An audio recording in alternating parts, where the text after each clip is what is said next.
Hello and welcome to PEMpodcast, the Psychic Eye Mystery Podcast. I'm your host, Victoria Laurie, with my fabulous sister, Sandy.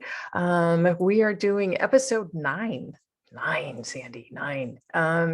And we have a good one for you today. We've got a lot of good things actually in store for you today. So I'm kind of excited to dive into this one. So last week, do we want to revisit last week? What did we do last week? We did the 2 from Hawaii, right? Correct. Yes. Yeah.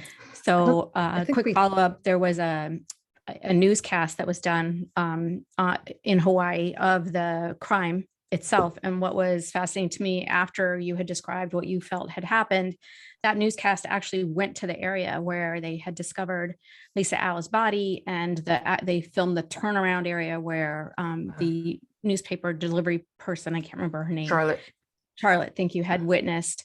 And it kind of cemented it in my mind as to what happened. And it sort of fit very strongly with what your description was. So yeah, it was, it's interesting because you sent it to me and I skimmed it. It's been a busy week.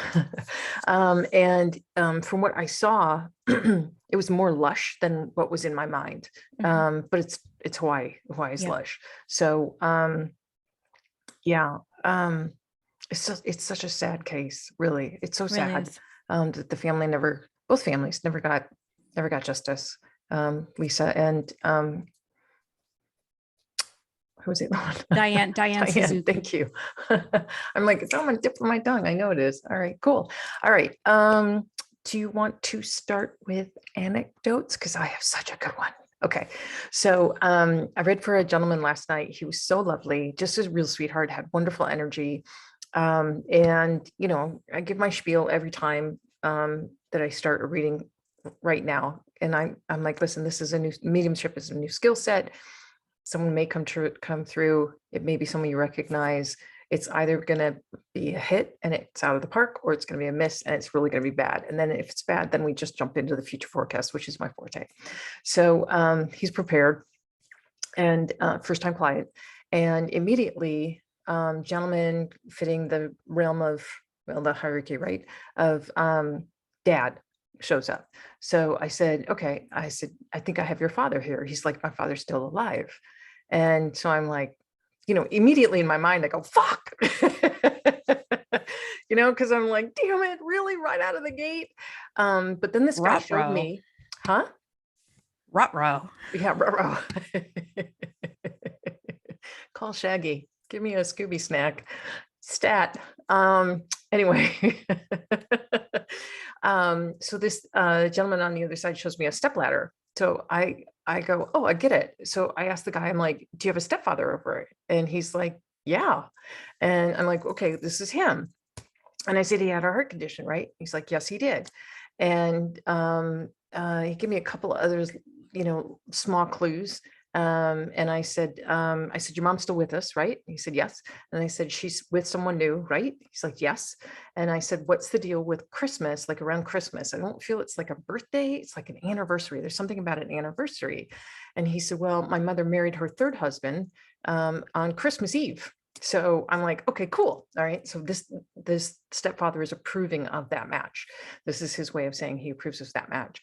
And this gentleman was like, I don't know why he is coming through. We had a really contentious relationship. And what was really interesting was when the stepfather stepped forward, he was just full of love. And I had a feeling like, I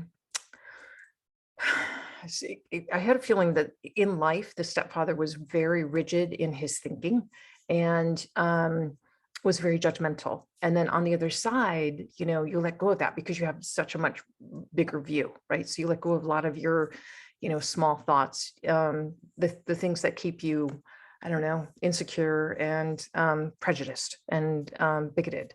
Okay. So he kept trying to tell me, no, I have love for this man. So it was really sweet.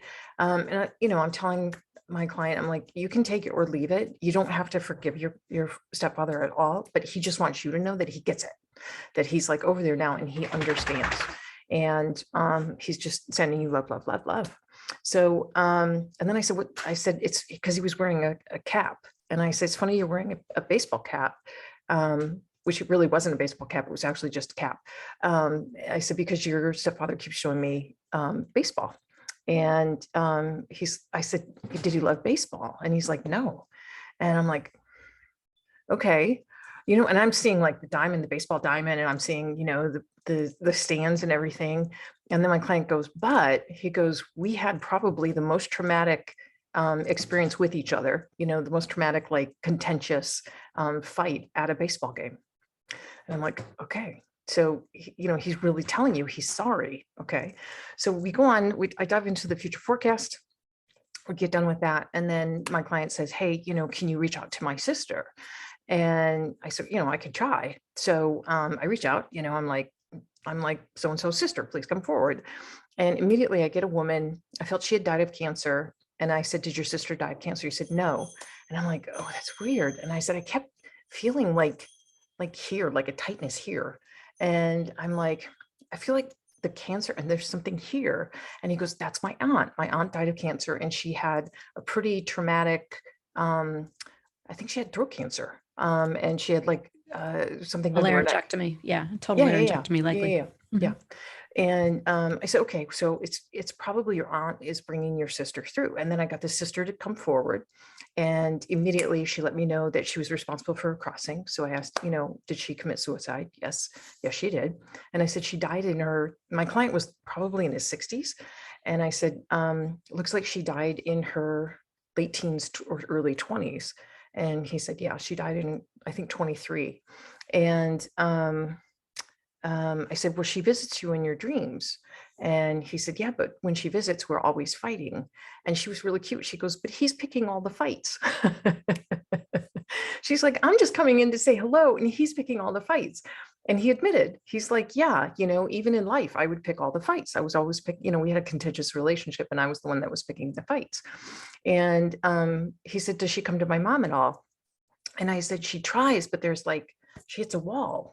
And he said, well, I know what that is. He said, my mom takes medication so she won't dream, because she's had a pretty traumatic life.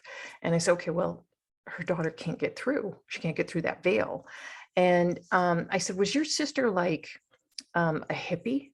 And he's like, no. And I'm like, God, it's so weird. So in my head, she kept saying flower power, and showing me flowers all over the place, right? And I'm like, I don't know what this is. He's like, no, she was like a heavy metal, kind of person. And I'm like, well, she just keeps saying flower power. And I think that she's communicating with your mom through flowers. He goes, oh my God. He goes, Victoria, my sister had an orchid that she loved, and my mother has kept it alive for 30 years. And it blooms constantly. So I thought that was so fucking cool.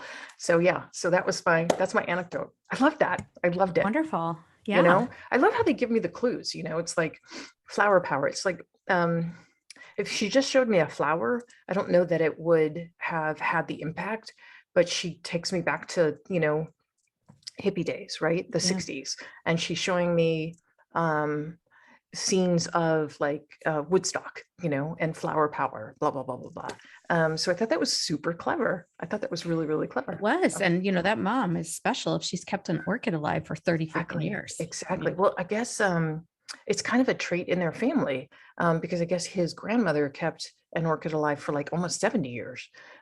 So yeah, so they have like the magic touch. But this was his sister's flower, and his mother has kept it alive for like 30 some odd years, which I think that's amazing. Yeah, amazing. That is amazing. Yeah. So his sister was communicating with the mom probably by presenting more orchids and more flowers, and sees her taking care of her flower. And that's their connection, cool. And it lives on, Exactly. As long as that flower is alive, that connection is still really strong. And especially since she can't get through in the dreams, she can't get through. It's just a way of an end run around that to connect, which I thought was really beautiful. So yeah. The other interesting thing was, it's kind of interesting how many people with what I call terminal depression, which is depression that just isn't curable. And there's no other way out other than you're done. You can't do it anymore. And I felt this young woman's case. She had had some traumatic experiences in her childhood. She told me that she had had some pretty traumatic experiences in her childhood. He confirmed it. And this had driven her into a deep, deep, deep depression. And she showed me a dead end, literally and figuratively. She showed me a dead end. She said, I just got there and I couldn't, there was no way back. There was no way out. There was no way forward. There was just no way except I'm done. And she made it very clear she didn't regret that decision, that it was the only choice open to her, and she took it. And, I know that we'd like expect to encounter spirits that have committed suicide that are over there, like so regretful. And I'm sure they exist. I'm positive they exist, especially teens, because shit, there's so much that, there's so much medication now. There's so much help that can be, given to these young people. And your teenage years are so fucking hard. Your hormones haven't settled, there's hope there. Right. But for, I think, right around the age of late 20s, early 30s, if you've explored all those avenues, I don't know how to pull out of that. And, I've had severe depression, so I know exactly what that's like, where you're holding on literally by your fingernails. But it's just interesting to me how many souls I've encountered that have taken their lives that don't show remorse or regret. They're like, yes, this was the conclusion of my life. I couldn't go any further. This was it. So it kind of reinforces this idea that I have that sometimes depression is a terminal illness. It just is. So, I wish it weren't. I wish we had medication that could help everybody. Medication really helped me. Thank the baby Jesus. So, try medication first, please, and therapy, and don't stop until you've tried all of the medications.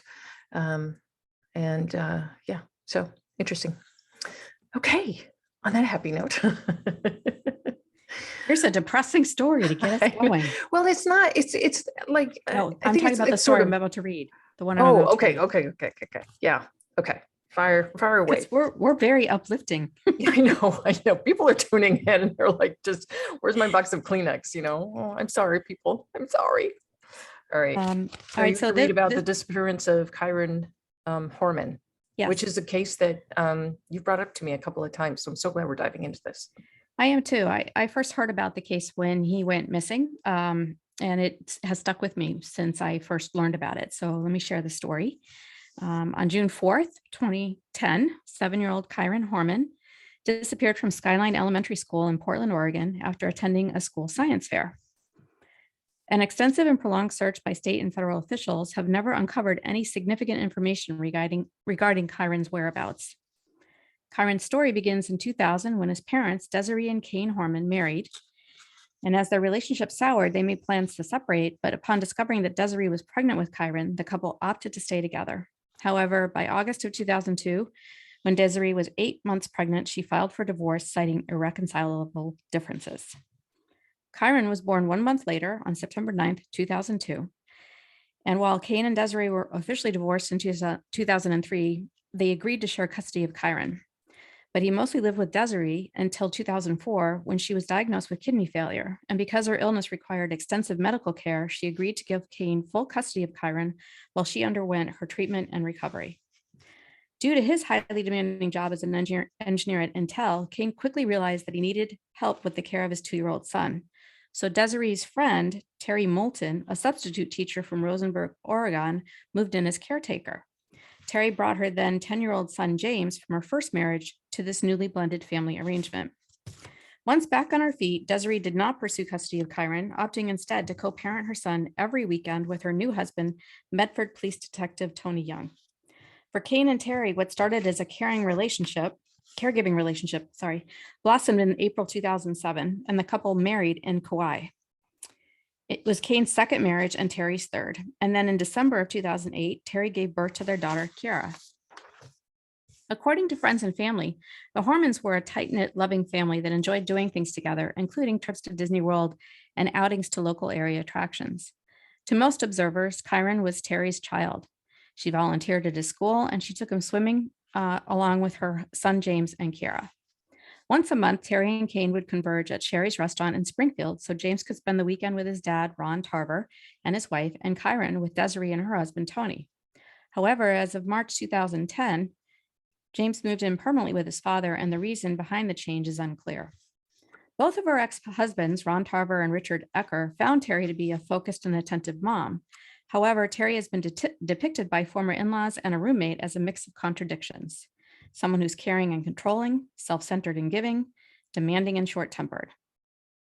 On Friday, June 4th, 2010, the day Kyron disappeared, Terry took the second grader to Skyline Elementary School, arriving shortly after it opened at 8 a.m., which was earlier than normal, so parents and students could tour the Science Expo before classes started. Kyron was excited about participating in both the science fair and the talent show scheduled for that afternoon. Terry took a photo of Kyron in front of his poster about tree frogs and left the school at 8:45 a.m. after watching Kyron walk towards his classroom. However, Kyron never made it to his first class, which was math at 10 in the morning. And sometime after, Kyron's homeroom teacher, Christina Potter, marked Kyron absent for the day. At 3:30, Kane and Terry, with Kiara in tow, walked from their home to meet the school bus, and it was only then that the couple discovered that Kyron had been absent from school all day. At 3:46 p.m., the school secretary, Susan Hall, called 911 to report Kyron missing. And about 45 minutes later, officers from the Portland Police Bureau and the Multnomah County Sheriff's Office arrived simultaneously at both Skyline and Kyron's residence, which was off Northwest Sheltered Nook Road. By 10:30 that evening, officers reported that they had completed a search of the school and its grounds, and they had also searched the Horman house and surrounding property and pond. Kyron was nowhere to be found. Interviews with students and faculty resulted in 2 witnesses that reported seeing Kyron on the morning he disappeared. Skyline PTA President Gina Zimmerman saw Kyron with his stepmother in front of the exhibit at 8:15 a.m., and a student claimed he saw Kyron near the south entrance of the school at 9 a.m. For the next 10 days, officials treated Kyron's disappearance as a missing persons case, one of the largest in Oregon history. Initial efforts to find Kyron were extensive. 1,300 searchers focused on a 2-mile radius around Skyline Elementary and on Sauvie Island, approximately 6 miles away. A reward for $50,000 was posted for information, leading to the discovery of Kyron, but the 3'8", 50-pound, brown-haired, blue-eyed 7-year-old had disappeared without a trace. At noon on June 13th, the sheriff's office held a news briefing to announce that the case was shifting to a criminal investigation. Officials were suspicious of Terry Moulton Harmon's claims that the last time she saw Kyron was on the morning of June 4th as he headed to class. In her statement to police, Terry reported that after leaving Skyline Elementary at 8:45 a.m., she ran errands at 2 different Fred Meyer grocery stores until about 10:10 a.m. And then between 10:10 and 11:39 a.m., Terry drove her daughter around town, hoping that the gentle motion of the vehicle would help soothe her toddler's earache. Terry then went to a local gym and worked out until about 12:40. And by 1:21 p.m., she had arrived home and posted photos of Kyron at the science fair to her Facebook page. Unfortunately for Terry, she failed 2 separate polygraph examinations regarding Kyron's disappearance. Her credibility was further diminished when in late June 2010, detectives told Kane that they had obtained a deposition from his landscaper, Rodolfo Sanchez. Rodolfo claimed that in January of 2010, Terry had approached him with the offer of a lot of money to kill Kane. Despite Rodolfo agreeing to wear a wire and confront Terry about her murder for hire request, investigators were unable to obtain enough evidence to make an arrest. On Saturday, June 26th, Kane moved out of the family home, taking his 19-month-old daughter, Kiara, with him. And by Monday, June 28th, Kane had filed for divorce and had secured a restraining order against Terry. By mid-July, Kane had asked a judge to order Terry to move out of his house, and her criminal defense attorney, Stephen Howes, notified the court that she would not contest the divorce or restraining order and had agreed to move out of the Horman house.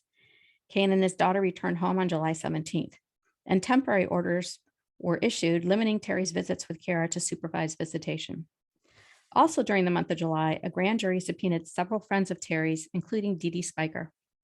On the day of Kyron's disappearance, Dee Dee abruptly left her client's gardening job located on Germantown Road in Northwest Portland around 11:30 a.m. Dee Dee was unreachable for the 90 minutes that she was away from the property. Despite their suspicions, Dee Dee was extremely cooperative with law enforcement, enduring 3 hours of questioning and allowed a search of both her car and her condo. The interviews revealed that she had helped Terry purchase an untraceable cell phone for reasons unknown. Dee Dee told reporters, quote, "There's this horror that my friend is going through. If I thought for a second that she was capable of foul play, I would not have been there. She would not have been my friend in the first place," end quote. Police also took an interest in Michael Cook, a high school friend of Kane's who was seen at the Horman house after Kyron disappeared and again after Kane moved out.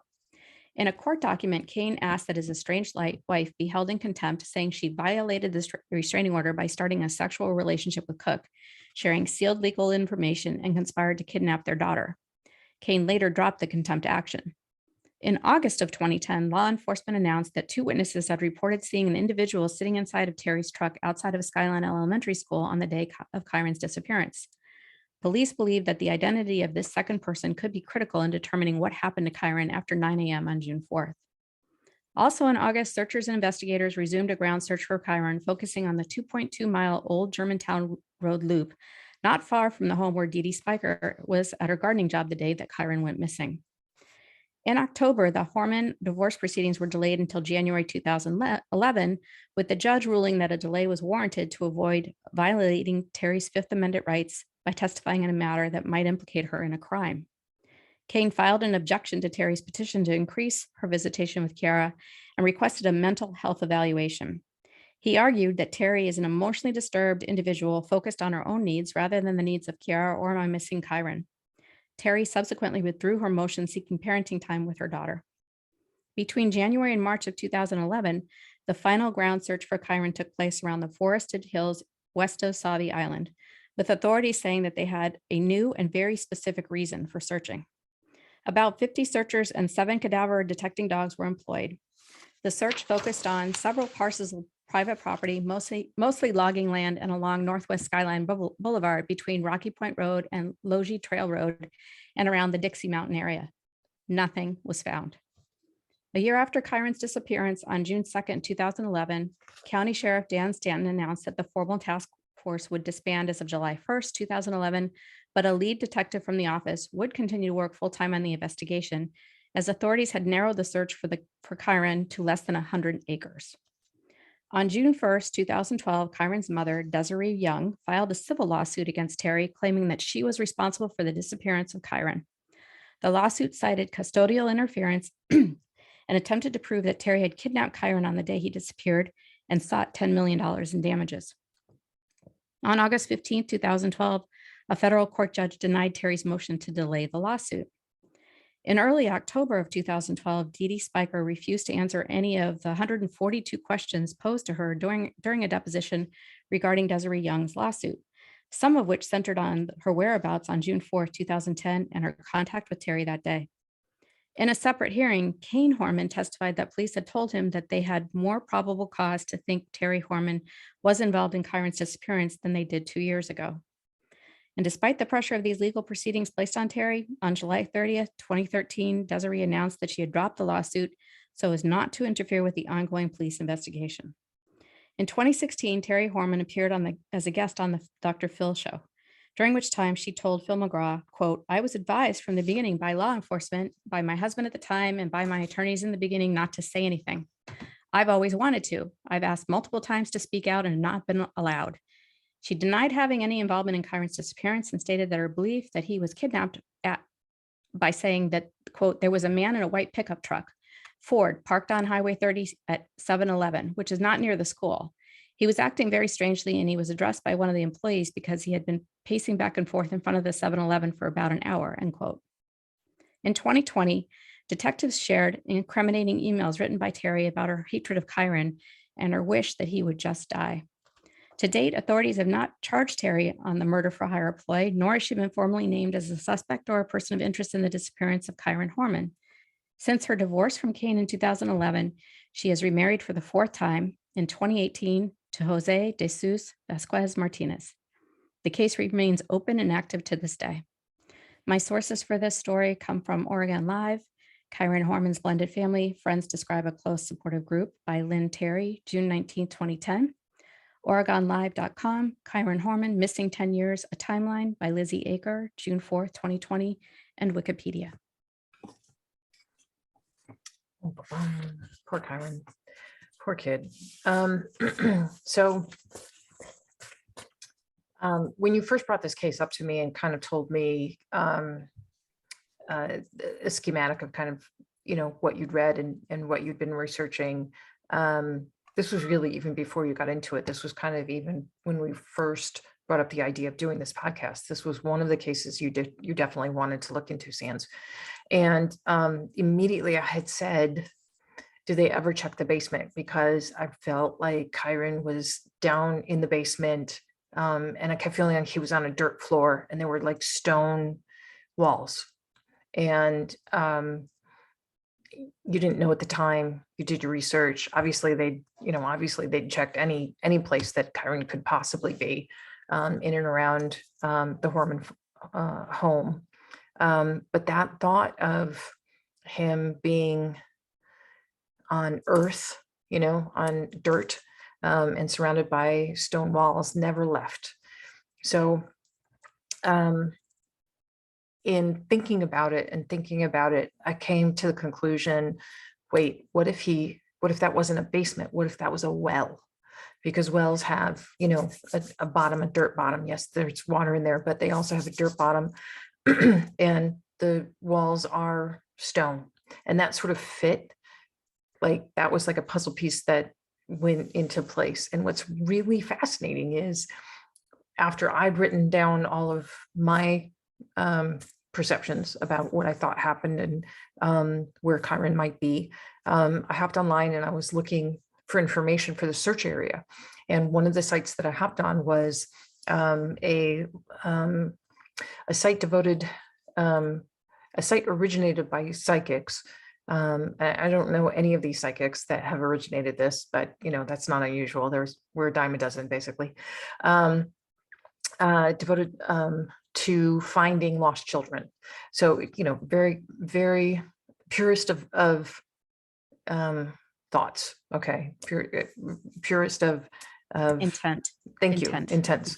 And in reading some of these intuitive impressions, one of the first ones I read was, could he be in a well or in a tower? And that just went boom. Okay. So we both hit on the same thing, that dirt floor and those stone walls. So I think he's in a well. I think that his body was dumped in a well. And I think that served a couple of purposes. One, he's hidden from view. Two, no dogs are going to be able to smell him because he's underwater, right? Three, you'll probably never find him. It's not like there's a fresh grave that was dug for him. I think that someone knew where a well was, and probably an abandoned well, and dropped him in. And he was only 50 pounds, small little guy, 3 feet, 8 inches tall, tiny.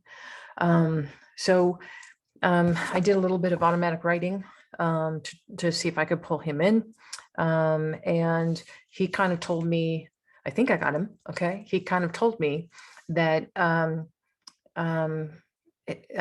mother from another, as he put it, the mother from another had taken him to school and fed him Mountain Dew, which was not something that he ever got.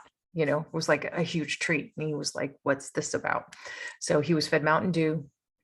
She very intently placed him in front of that science project, posted a picture of him, right? This is the child that she hates. Okay. She posted a picture of him. She's going to go home and post this to Facebook, right? Like, I dropped him off. See, here's the evidence. So this was absolutely 100% planned.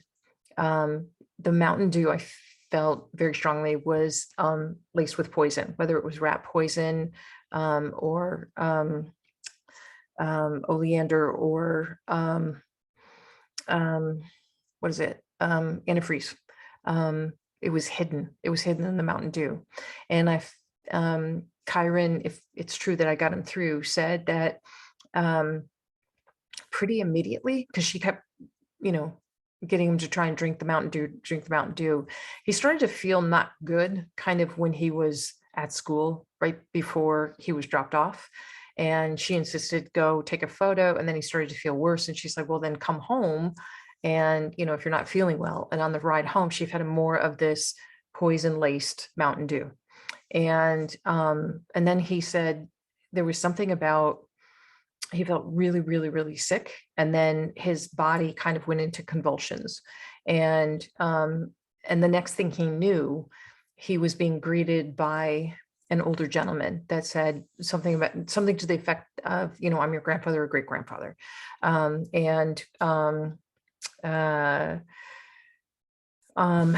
see, he said, shaking began, and I was locked in with nowhere to go. Okay, so this is what he said. I'm here to tell you the tale of how it ended for me on your plane. I was with my mother from another, and she gave me some Mountain Dew. It was so sweet, but it hurt my tongue and my tummy. Then the shaking and the snaking began. So he's convulsing.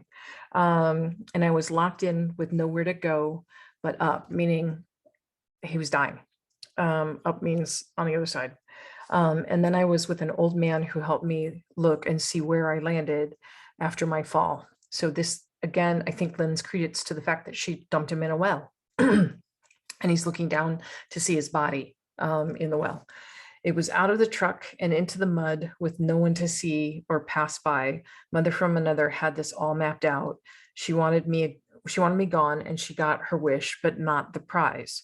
So I think that Terry's motivations were as follows. She really wanted her husband to die, probably so she could inherit whatever money that was part of their assets, or probably insurance money or something along those lines.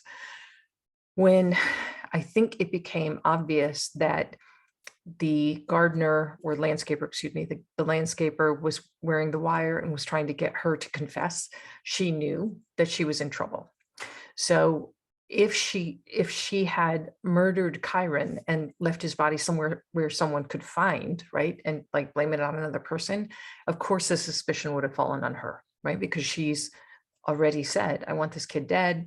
And she's running around trying to hire someone to kill her husband. I think that she wanted Kyron gone. And I think that the cell phone, the prepaid cell phone. the burner phone, was like part of an elaborate plan to pretend that Kyron had been kidnapped and drive her husband insane. And I think at that point, she was hoping she could get him to commit suicide. If he felt he was responsible for Kyron's death in some way or disappearance in some way, I felt like she could convince him, well, it's your fault. You might as well take your life, kind of thing. And all of that backfired. The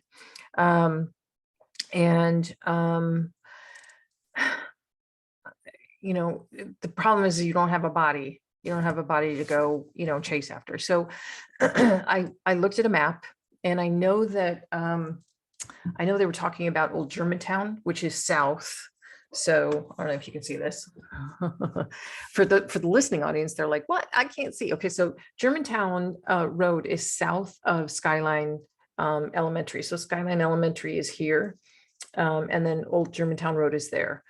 I did not get pulled south at all. I got pulled north, and I got pulled north to it's called Vedanta Retreat. That's where I got pulled to. And it turns out that it's this like sort of place where you can go. There are trails. There's all sorts of meditative areas and like little shrines and things of that nature. And it's a beautiful, peaceful, gorgeous place. Kind of the place where I felt someone like her friend. What was her friend's name? Dee Dee Spiker. Dee Dee. Yeah, I have a feeling that Dee Dee knew about that place and helped dispose of Kyron's body in that area. I tried to go to other locations around Skyline Elementary. I tried to go south, I tried to go east, I tried to go west, and I just kept bouncing back to that area. And that area is really wooded. It's beautiful and breathtaking, but it's really wooded. And I have a feeling that there's a well somewhere near there. And I think Kyron is at the bottom of that well, unfortunately. That's my thinking. That's my theory. Who knows? You know, who knows? Do I think that Kyron's body eventually will be found? I kind of do. I kind of do. Like, I'm not gonna, there are times where I'm like, yeah, no one's ever gonna find that person. That's just not, that's gone, right? But there's this energy that I feel still exists, that with a connection to discovery with regard to Kyron's body. But even when he's discovered, even if and when he's discovered, unless Dee Dee talks, I think that Terry's going to get away with it, unfortunately, because I don't know, what kind of evidence you could find, 11 years later, 12 years later. It's, it feels like it's gone. And this poor kid, it's like, he was the cutest little guy. He really was. Yeah, completely innocent of all of this. And this, I don't know. You hate to see these people just kind of going on about their lives, and it doesn't affect them in any way, and there's no justice. And his poor mother, his poor father, I'm sure his father is thinking, if I had never married this woman who's a psychopath, and I'm sure his mother is thinking, if I had only fought for custody and gotten Kyron back, I'm not sure. I'm not sure if any of that would have made a difference, quite honestly. This woman's a psychopath. And she had it out for him, and she had it, she wanted money.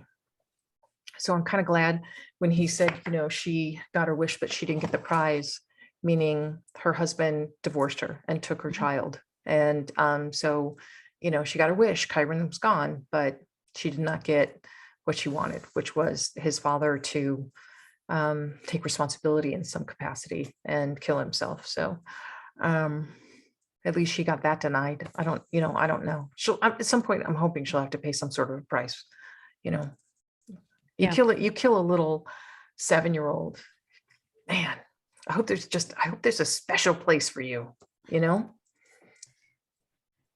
Well, I appreciate the insight around what you think happened. It makes a lot of sense given the things that came out after Kyron disappeared about Terry plotting to kill Kane, Right. about the emails where she was writing that she hated Kyron. And it also explains why Dee Dee Spiker disappeared from her job for 90 minutes and, was unreachable and probably thought she had nothing to hide. And yet when the pressure was on for her to give a deposition. Right. Exactly. Then she declined the answers. So. Right. And I think Dee Dee kind of got sucked into it. I think there was something, it feels like I don't think that Dee Dee is necessarily a nefarious person. I think that she got sucked in and then got in over her head. And Terry convinced her, hey, listen, this is conspiracy. You'll go to jail just as quickly as I will. Yeah. So Dee Dee is stuck, or was stuck. Yeah. But without a body, without, poor Kyron's remains, everybody kind of gets to continue on with their lives as if nothing happened, unfortunately. So, well, even with the body, I think it's very difficult, given the amount of time to prove that he was poisoned. Right. There'd be no evidence. Right. Exactly. To find. Well, there wouldn't be. I don't know. I don't know what they can pull from bones. Like they can pull an amazing amount of stuff. But I don't know what they can pull from bones. But I think you're right. I don't think that poison would have had an opportunity to have hit his bones, unfortunately. But yeah, he was very clear when he showed me Mountain Dew and how excited he was to because he showed me like a 2-liter. Wow. And he showed me I got to drink this, this whole thing. It was his treat.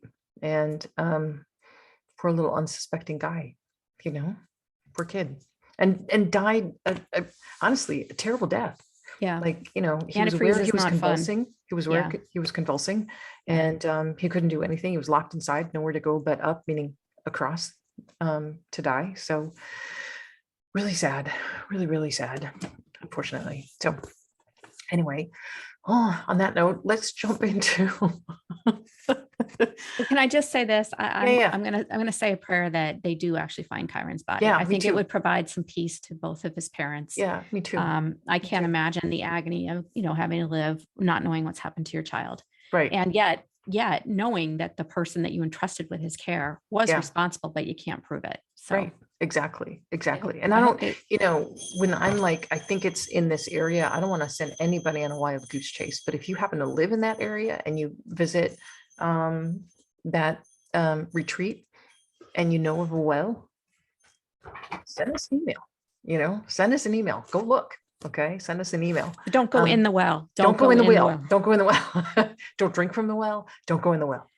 But like, I swear there's something there. I swear there, like, it just feels, I'm really pretty good at geography. And like pinpointing, like when I do readings, I'm like, okay, so you're going on vacation here, boom.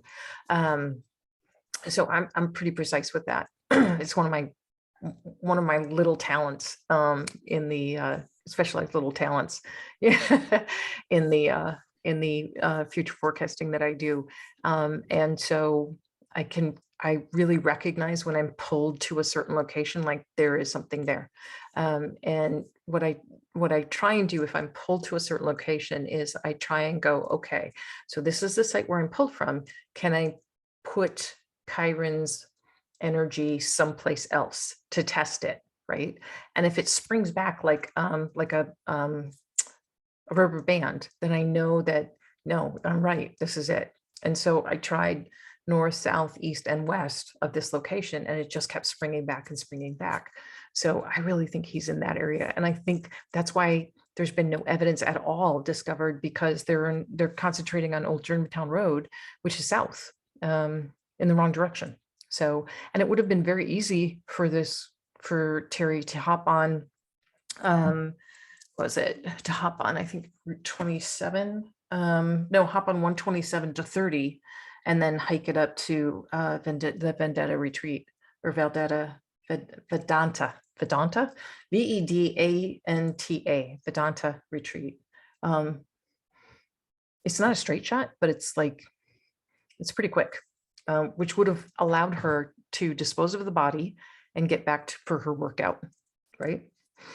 So yeah, she wasn't driving around trying to lull her daughter to sleep. It's a bunch of bullshit. Yeah, I would agree. She's totally responsible. And I hope someday she comes to justice. I really do. So anyway, okay. It is book promo time. Da, da, da, da. Okay, so Sandy's been, she's so great because she likes to tie. I don't know why you won't let me talk and sing your praises. You're so wonderful. You're so fabulous. You are like the best sister ever. Seriously, you're the best sister. I really looked out. Yeah, and here she is rolling her eyes. Okay, just whatever. Promote the book. Just promote the book, please. No, I'm going to promote you too. So shut up and take it. Anyway, she's so great. She looks through my books to try and find which one will tie into the mystery of the day, so to speak, the mystery of the week. And she did a really great job. Like I wrote this book, I don't know, 15 years ago. So I've forgotten a lot of the early Abbeys. I don't know. I'm on to the next one. I don't know what I wrote.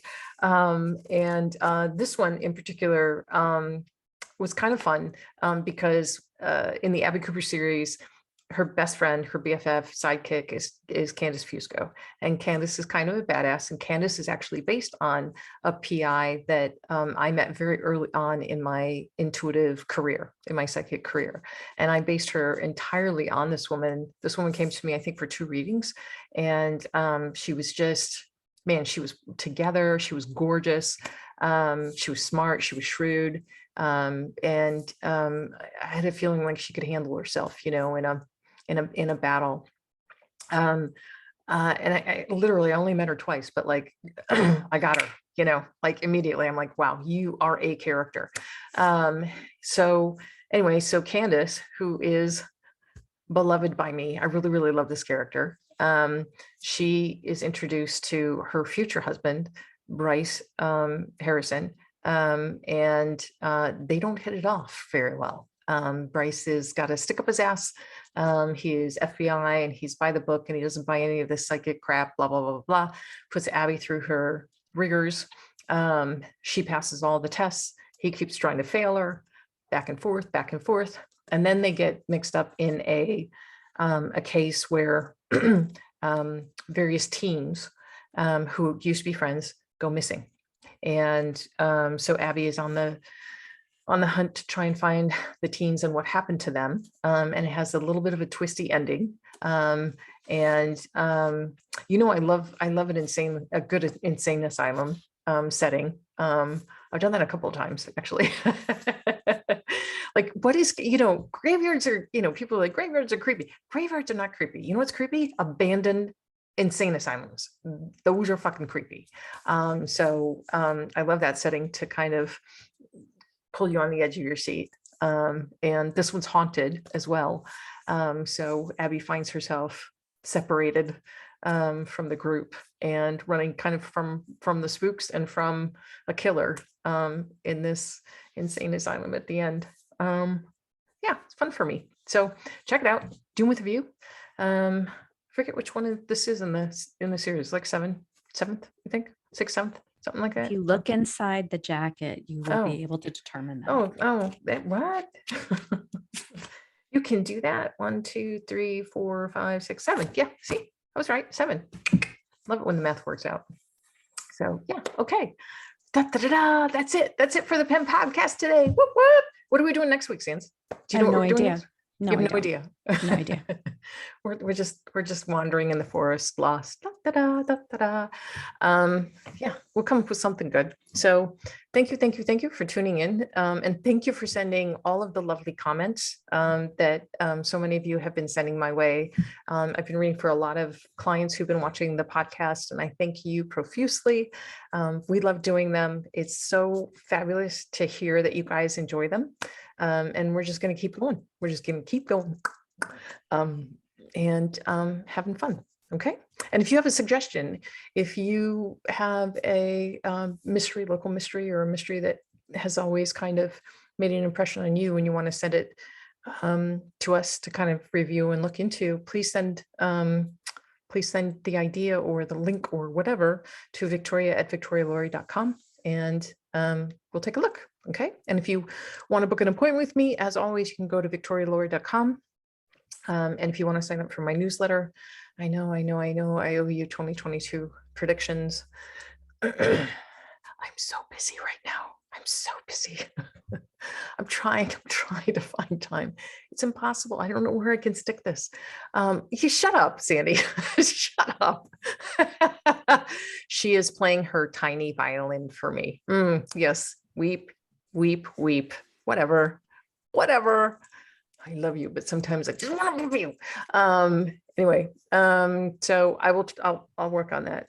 I think maybe, hopefully before June, I'll work on it and get it out to you guys. Anyway. All right. Love you, Sandy. Thank you again. You too. Thank you. Yeah, thank you for helping with this case. I'm thrilled to have your inputs. So thank you. Well, thank you for bringing it to me. No, thank you. Do you like my hat? No, I do not. No, I do not. Goodbye. All right, guys. Have a wonderful week. We'll see you next week. Okay. Bye, Sans. Love you. Bye. Okay. Bye. Thank you.